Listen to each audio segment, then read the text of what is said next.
இஞ்சி டீ போடுவது எப்படி? இப்போ ஒரு பாத்திரத்தில் பால் ஊற்றி பால் எடுத்துக்கணும். அதில் வந்து என்னென்ன சேர்க்கணும்னு சொல்கிறேன். இதில் பார்த்தீங்கன்னா இஞ்சி வந்து கழுவிட்டு தேவையான அளவு சேர்த்துக்கணும். இஞ்சி சேர்த்துக்கணும். இது கூட ஏலக்காய் போட்டிங்கன்னா, ஏலக்காய் பொடி வந்து நீங்கள் வேணால் ஏலக்காய் வாங்கி இது பண்ணிக்கலாம். அப்படின்னா ஏலக்காய் இப்படி அரைச்சி கூட வச்சுக்கலாம். ஏலக்காய் வந்து நீங்கள் போட்டிங்கன்னா உங்களுக்கு வந்து இருமல் வந்து வராது.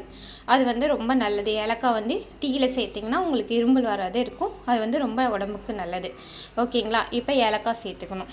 ஏலக்காய் சேர்த்துட்டு அதுக்கப்புறம் டீ தூள் வந்து தேவையான அளவு எடுத்துக்கணும். டீ தூள் தேவையான அளவு எடுத்துக்கணும். தேவையான அளவு தண்ணி சேர்த்துக்கணும். இது சேர்த்துட்டு இது கொதி வரணும். கொதி வர வரைக்கும் வெயிட் பண்ணணும். இஞ்சி டீ உடம்புக்கு ரொம்ப நல்லது. இரும்பல், சளி இதெல்லாம் இருந்துச்சுன்னா உங்களுக்கு ஹெல்த்துக்கு வந்து ரொம்ப யூஸ்ஃபுல்லாக இருக்கும். இப்போ டீ கொதி வந்துச்சு. கொதி வந்தவுடனே உடனே இறக்கக்கூடாது. இறக்குனீங்கன்னா அது நல்லா இருக்காது. கொஞ்ச நேரம் நல்லா கொதிக்க விட்டிங்கன்னா மட்டும்தான் டீ வந்து நல்லா இருக்கும். ஸோ அதனால் கொஞ்ச நேரம் நீங்கள் கொதிக்க விட்டிங்கன்னா இஞ்சியில் இருக்க சாறு, ஏலக்காயில் இருக்க சாரெல்லாம் நல்லா இறங்கும். இறங்கிச்சின்னா ரொம்ப நல்லது.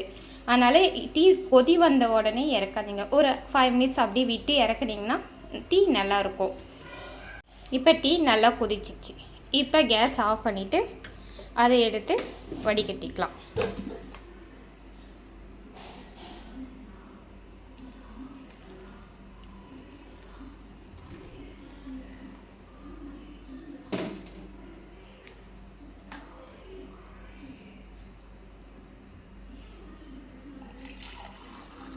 சர்க்கரை போட்டாச்சு.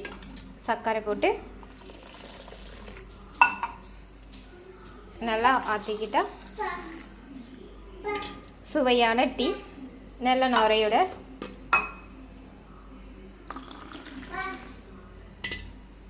நல்ல சுவையான டீ வந்து ரெடி ஆயிடுச்சு. இந்த டீ நீங்களும் ட்ரை பண்ணி பாருங்கள். உங்களுக்கும் நல்ல டேஸ்ட்டாக வந்தால் கமெண்ட் பாக்ஸில் கமெண்ட் பண்ணுங்கள். உங்களுக்கும் இந்த டீ பிடிச்சிருக்கும் நம்புகிறேன். நீங்களும் ட்ரை பண்ணி பாருங்கள். தேங்க்யூ. அழகான டீ சூப்பராக ரெடி ஆயிடுச்சு. இந்த டீ ட்ரை பண்ணி பாருங்கள். உங்களுக்கும் நல்லா டேஸ்ட்டாக இருக்கும், ஹெல்த்தியாக இருக்கும். Thank you friends.